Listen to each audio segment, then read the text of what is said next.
Vous avez tous reçu, ceux qui ont la boîte mail, la feuille des femmes baptistes que Cathy nous envoie tous les mois. Alors je dis nous parce que c'est dédié aux femmes, mais comme tout le listing le reçoit, les hommes aussi. Et donc j'ai grand plaisir de lire cette feuille mensuelle. Et c'est notre sœur donc, qui est dans le bureau des femmes baptistes en France qui rédige cette feuille et qui nous l'envoie. Et vous savez, vous avez vu ce qu'il y a eu le 8 mars. Qui a vu le 8 mars? Qu'est-ce qui se passe le 8 mars? Bon, alors je vais vous dire en clair. Normalement, quasiment plus personne ne s'en souvient parce que c'était en même temps que la guerre quasiment s'est déclenchée, tout ça. Donc, en général, et comme une info en chasse une autre, se superpose, on ne se souvient même plus, comme j'ai dit dimanche dernier, qu'il y a 3 mois, c'était Madagascar qui était ravagé. Donc, c'est vraiment une succession de choses. Le 8 mars dernier, c'était la journée internationale des droits de la femme. Ah oui, les femmes, vous êtes là? Je vais parler de vous ce matin. Alors, malheureusement, j'ai ressorti une feuille, une autre lettre qu'on devrait tous connaître, qui vient du gouvernement. C'est la lettre de l'Observatoire national des violences faites aux femmes. Alors, j'ai ressorti celle de 2019, et vous faites plus 12%, d'accord? Pour être à aujourd'hui à peu près. 146 femmes ont été tuées par leur partenaire ou ex-partenaire sur l'année. 213 000 femmes majeures, là on ne parle que des majeures, ont été déclarées avoir été victimes de violences physiques ou sexuelles par leur conjoint. J'arrête là dans les chiffres parce qu'il y en a encore beaucoup. Et en voyant ces chiffres-là, je me disais, mais qu'est-ce qui s'est passé? Pourquoi on en est arrivé là dans notre société? On m'interpelle souvent par rapport aux enfants qui sont placés en Ille-et-Vilaine. Aujourd'hui, il y a plus de 850 enfants placés dans des familles d'accueil en Ille-et-Vilaine et 373 en attente. Ça fait 1400 enfants en Ille-et-Vilaine, juste dans le 35, à accueillir. Ça nous montre un petit peu là, c'est une photographie de l'état de la famille aujourd'hui, à la fois dans notre pays, mais aussi dans notre département. Alors, je suis allé voir dans la Bible les femmes, alors je vais commencer, les hommes et les femmes dans la Bible. Et je suis parti des points de départ. Genèse 1, avec la création. Puis Dieu dit, faisons l'homme à notre image, selon notre ressemblance, et qu'il domine les poissons de la mer, les oiseaux du ciel, sur le bétail, sur toute la terre, et sur tous les reptiles qui rampent sur la terre. Dieu créa l'homme à son image, et le créa à l'image de Dieu. Il créa l'homme et la femme. Dieu les bénit, et Dieu leur dit, soyez féconds, multipliez, remplissez la terre, la subsistez, et dominez les poissons de la mer, les oiseaux du ciel, et tout animal qui se meut sur la terre. On peut dire qu'au début, tout se passait bien. Dans l'harmonie, et dans ce récit, l'homme et la femme sont créés en même temps, en parfaite égalité. Dieu créa les humains, l'homme, la femme, à son image. Il les créa à l'image de Dieu. La Bible laisse même entendre que c'est en tant qu'hommes et femmes que les humains, donc, sont à l'image de Dieu. Tu es le reflet, nous sommes le reflet de l'image de Dieu. D'où je peux dire, je suis une créature. Il y en a qui ont suivi. Dans la Genèse 2, tout est aussi paisible et harmonieux. Certes, dans ce récit, la femme est créée après l'homme, dans Genèse 2. Mais le texte souligne que tant que la femme n'avait pas été créée, l'homme n'était pas heureux. Il devrait faire plaisir aux dames. Tant que la femme n'était pas créée, l'homme n'était pas complet, n'était pas heureux. Et Dieu le constate, il dit, il n'est pas bon que l'homme soit seul. C'est dans Genèse 2, 18. Il n'est pas bon que l'homme soit seul. Et l'explosion de joie on va dire, l'explosion aussi d'amour de l'homme, lorsqu'il reçut la femme pour la première fois, il le confirme dans Genèse 2, 23. « Cette fois, voici quelqu'un comme moi, elle tient vraiment de moi par tout son corps. » Là, il est heureux, il a un vis-à-vis qui le réjouit. On va aller dans Genèse 3. Et là, ça se complique. Le serpent met toute la parole de Dieu en doute dans le cœur de la femme et qui va emmener la désobéissance de l'homme à Dieu. Et l'harmonie est brisée dans Genèse 3. Ton désir, Genèse 3,16, ton désir se portera vers ton mari et lui, il te dominera. Patatras, cette situation d'égalité, cette situation où l'un et l'autre sont sur le même niveau, il y a un renversement. Ton désir se portera vers ton mari et lui, il te dominera.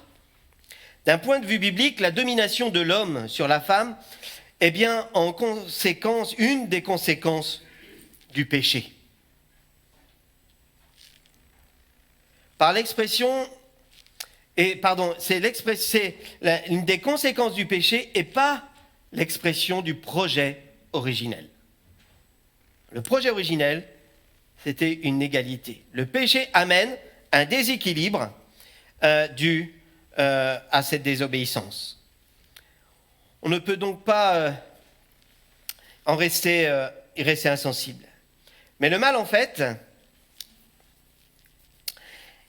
est fait et nous devons vivre avec cet état de fait.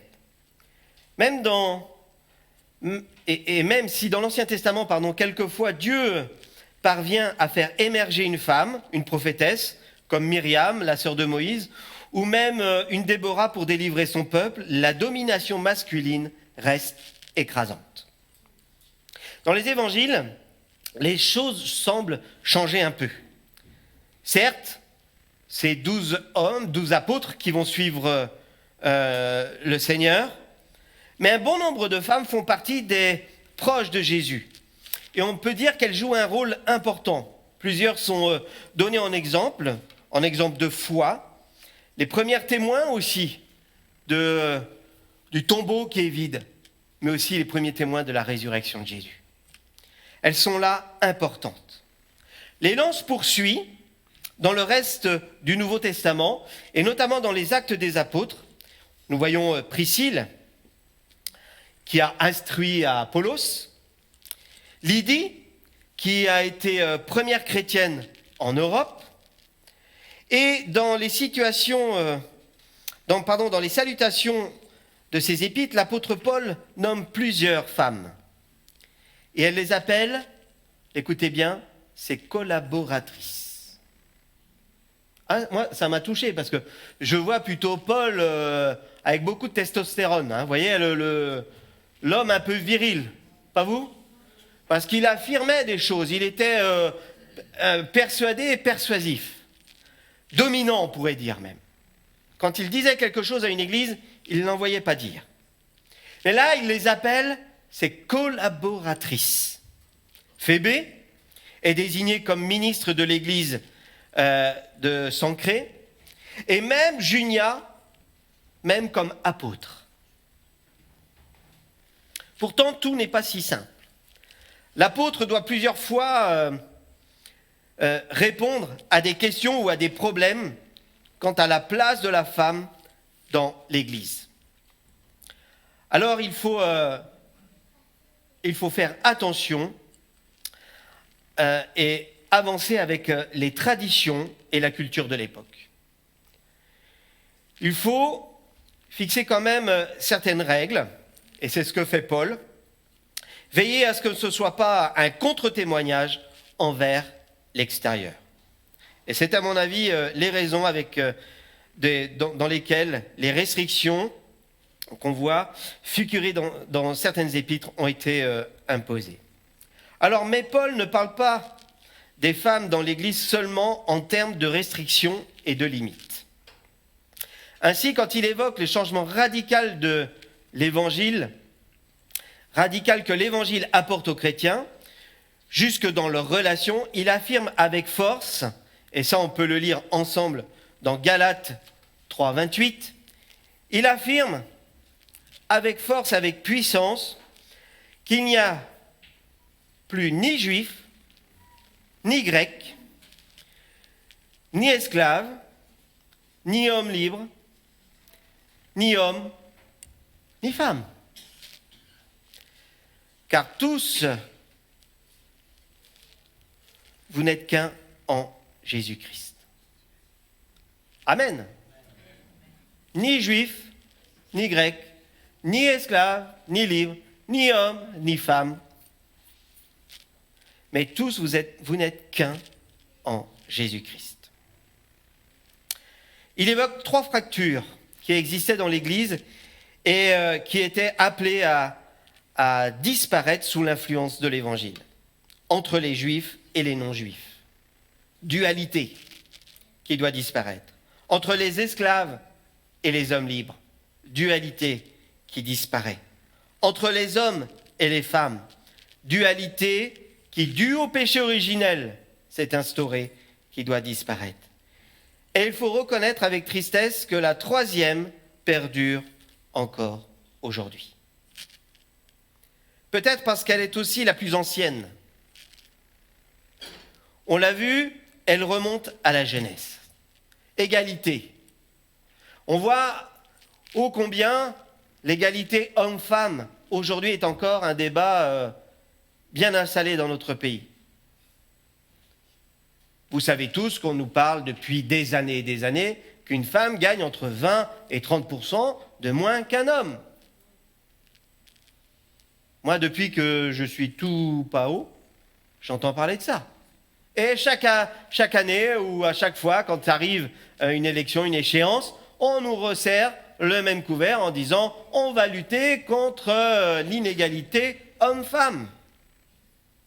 On va même en mettre en place la parité, qui ne parle plus des compétences, mais qui va parler de parité, pas d'égalité, de parité, qui renforce encore pour moi l'écart homme-femme.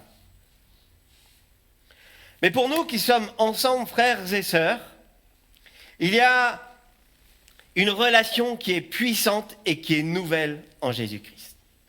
Pour nous qui sommes ici, c'est celle-ci qui doit faire la différence. Alléluia. Nous sommes un en Christ. Ailleurs, dans le Nouveau Testament, plusieurs textes soulignent la nécessité de relations transformées par le Seigneur, par Jésus-Christ.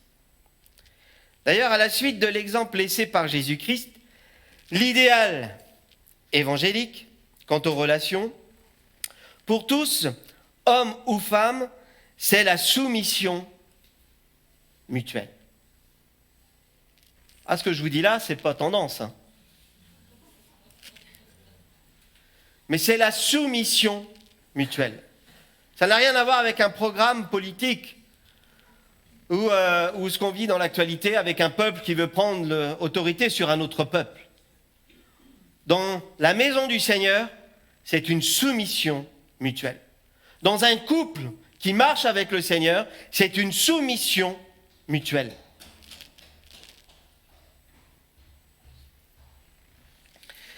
Éphésiens 5, 21, soumettez-vous les uns aux autres dans la crainte du Christ. Ou comme disait Jésus, si l'un de vous veut être le premier, il doit être esclave de tous. Témoignage choc de Jésus-Christ. Si quelqu'un veut être le premier, s'il dit « moi, je suis arrivé », ça nous fait penser aux pharisiens qui est au fond de la salle, qui dit « moi, Seigneur, je te loue, parce que tu vois, je suis plus important que cette petite qui est là, qui te donne juste une toute petite pièce. » Le Seigneur serait là et lui dirait « mais tu vas être son esclave. Esclave de tous. » L'un de vous veut être le premier, il doit être esclave de tous. Et on va continuer en lisant ce que Paul écrit dans sa lettre aux chrétiens de Philippe. Ce sont les versets qui précèdent immédiatement ce grand hymne à la gloire de Christ, qui a quitté la gloire du ciel pour se faire serviteur jusqu'à la mort sur la croix.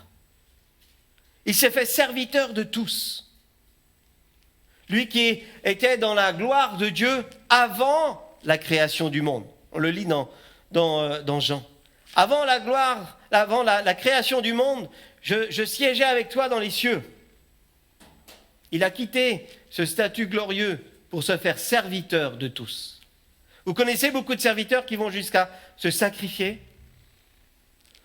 pour des personnes qui ne sont même pas leur maître, son maître. Philippiens 2, 1 à 4. Et je vais le lire dans la version français courant. Votre union avec le Christ vous donne-t-elle du courage? Une belle question ce matin qui nous est posée.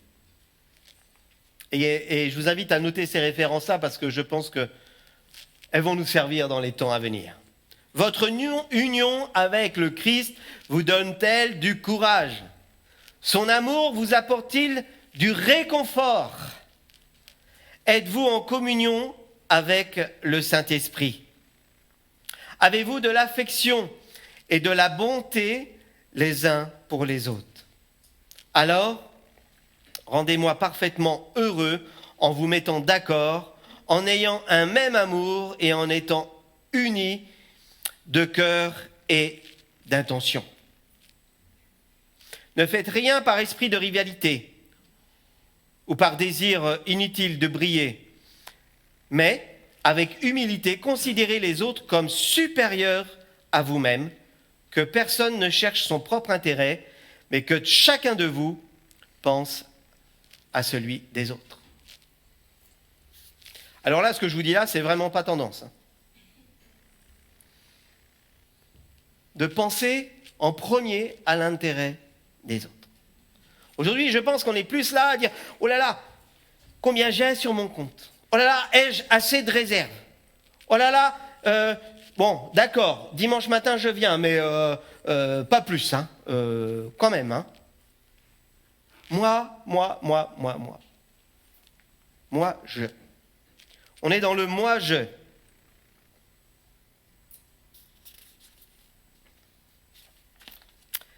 Pensez-vous que l'apôtre Paul ici ne se concentre que sur les relations hommes-femmes? Évidemment non. Et l'exhortation est générale, fondamentale, est vraie pour tout chrétien, est vraie pour toute église, est vraie pour tout homme et femme. Première église, ta maison. Elle est motivée par une union avec le Christ, son amour pour nous, notre communion avec le Saint-Esprit. D'ailleurs, vous avez remarqué, Dieu dit qu'il crée l'homme pas qu'à son image, mais à notre image. Déjà là, Père, Fils et Saint-Esprit. Elle est motivée par l'union avec le Christ, son amour pour nous, notre communion avec le Saint-Esprit et le lien qui nous unit entre frères et sœurs, entre croyants, entre enfants de Dieu. Bref, tout ce qui fait le cœur de l'Évangile. Et l'enjeu n'est rien d'autre que l'unité de son Église. L'enjeu n'est rien d'autre que l'unité de son corps. L'exhortation de l'apôtre se résume par cette formule choc et absolue. Considérez les autres comme supérieurs à vous-même. Il ne suffit pas de considérer les autres comme nos égaux, mais il faut considérer l'autre comme supérieur à nous-mêmes. Alors là, pour les Français, c'est compliqué parce que le rapport à l'autorité et au supérieur, c'est tout un programme, en général. Pour ma part, en tout cas, j'ai fais des gros efforts avec mes supérieurs. Et l'idée n'est pas de se rabaisser soi-même. Attention aussi. L'idée n'est pas de se rabaisser. Mais d'élever l'autre. Il s'agit de refuser toute relation basée sur la domination en faveur d'une relation basée sur le service. Et là, je vais redire ça, parce que dans une église, c'est ce qui doit être primordialement vécu. Il ne s'agit pas de refuser toute relation, il s'agit de refuser toute relation basée sur la domination en faveur d'une relation basée sur le service. Être serviteur de tous. Et on devrait être là tous chercher comment servir. Et servir Dieu, mais aussi servir ses frères et ses sœurs. Et comment servir aussi autour de nous. Ce matin, je lis beaucoup ma prédication parce que je voudrais oublier aucun point. Encore une fois, l'exemple de Jésus s'impose. Lui qui a littéralement pris la posture du serviteur, de l'esclave, en lavant les pieds même de ses disciples. N'a-t-il pas dit ensuite, je vous ai donné, en Jean 13, 15, je vous ai donné un exemple. Ce que je vous ai fait, faites-le aussi. Waouh!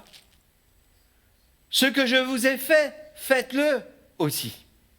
Il y a cette notion du service. Mais il y a aussi une deuxième notion que nous ne devons pas oublier, c'est celle du sacrifice.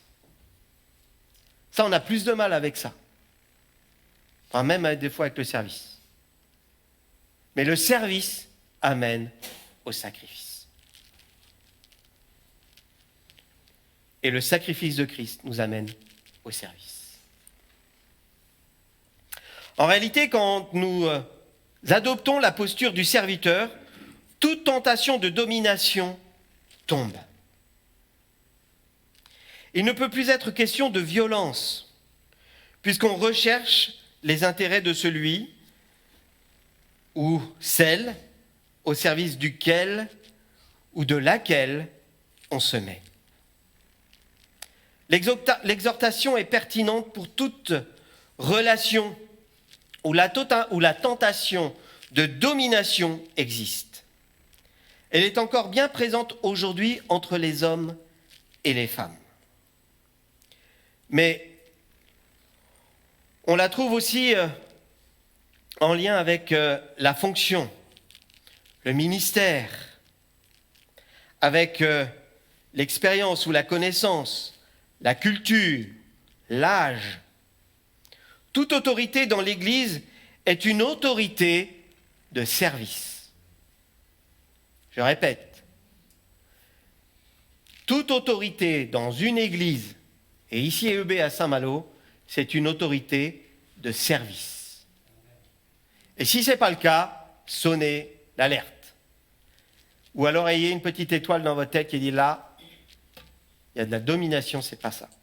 C'est pas ce que le Seigneur voulait pour son église.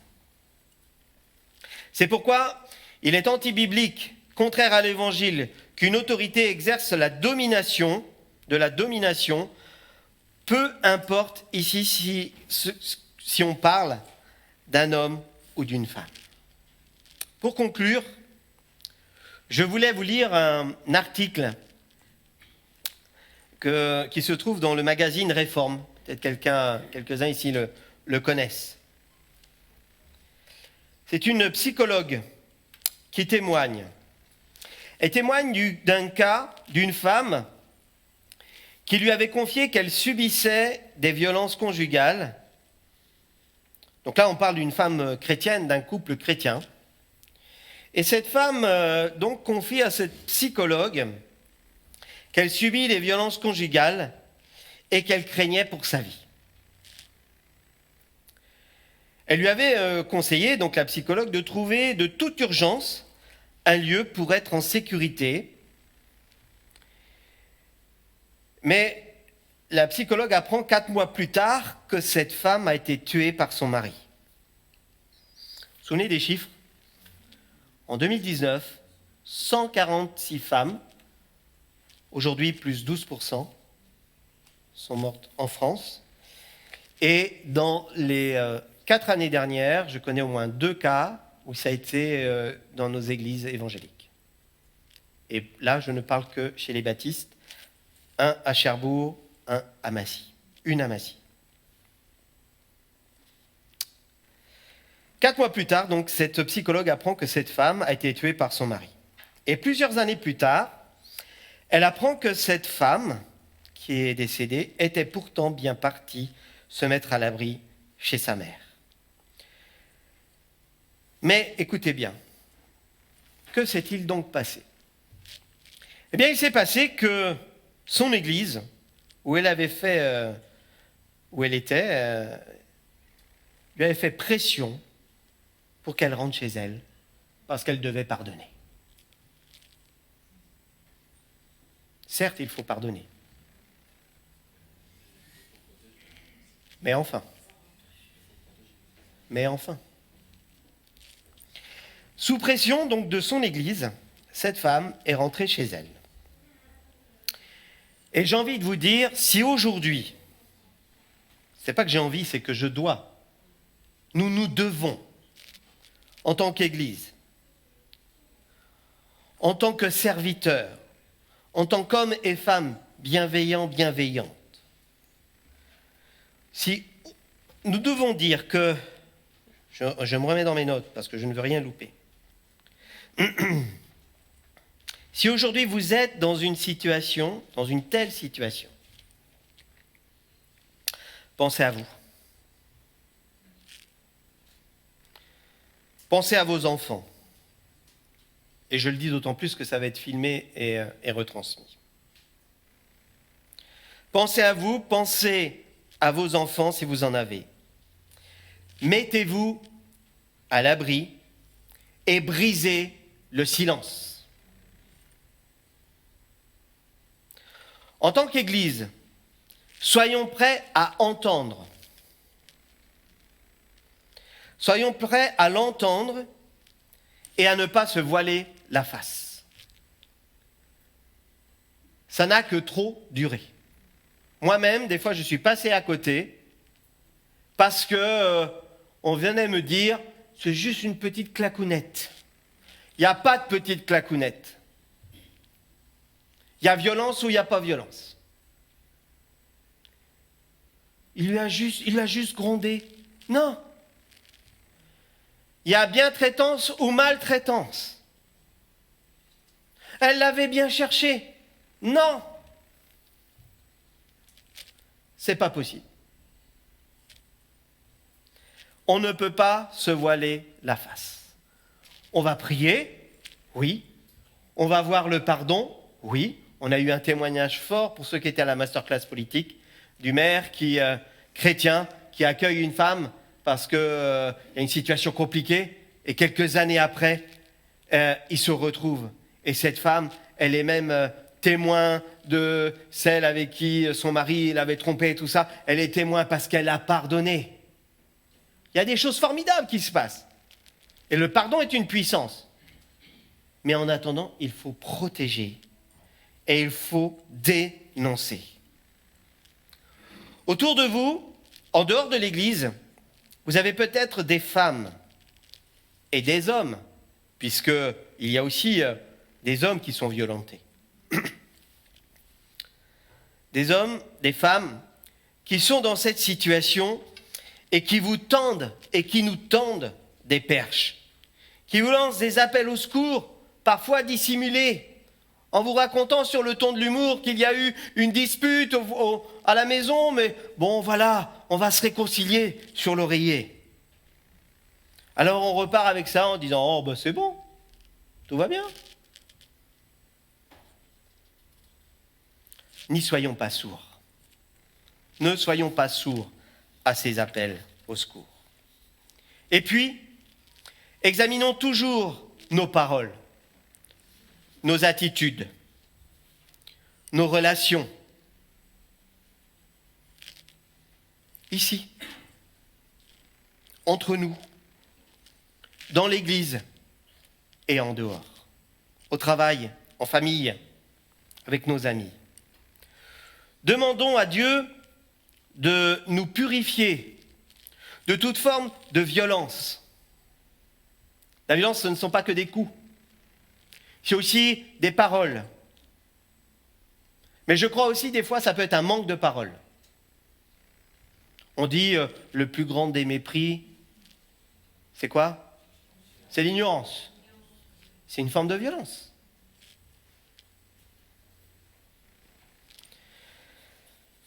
Toute forme de violence physique, verbale, psychologique, de toute tentation de domination, prêtons-y attention et demandons au Seigneur de nous purifier, de nous donner cette capacité d'examiner nos cœurs, d'examiner nos pensées, d'examiner nos paroles, d'examiner nos attitudes, afin d'être un témoin au service du Seigneur. Et choisissons d'emprunter humblement la voie ouverte par Jésus-Christ, celle du service. Il s'agit, et je le répète pour finir, il s'agit de refuser toute relation basée sur la domination en faveur d'une relation basée sur le service. Celui qui est la tête de l'Église, c'est Christ. Celui qui doit dominer sur nous, c'est Christ. Celui qui doit diriger nos actions, nos paroles, c'est Christ. Celui qui tend nos cœurs pour être, comme dit Paul, des collaborateurs, c'est Christ. Et l'amour du Christ. Amen. Prions un instant, et si un ou deux veulent faire monter leur voix au Seigneur, qu'ils le fassent. Seigneur, notre Dieu, notre Père, nous te remercions pour ta présence. Te remercions pour ta vie que tu as livrée pour nous à la croix.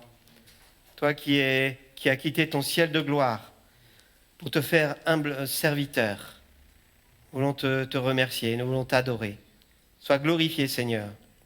Aide-nous à être tes témoins. Aide-nous à ne pas correspondre aussi au schéma de ce monde, à ce que l'ennemi veut insuffler dans les cœurs et dans les vies, à la banalisation aussi de la violence, au refus de toute violence. Aide-nous, Seigneur. Aide-nous. Aide-nous aussi pour aider, pour accompagner, pour aimer, pour recevoir, pour entendre.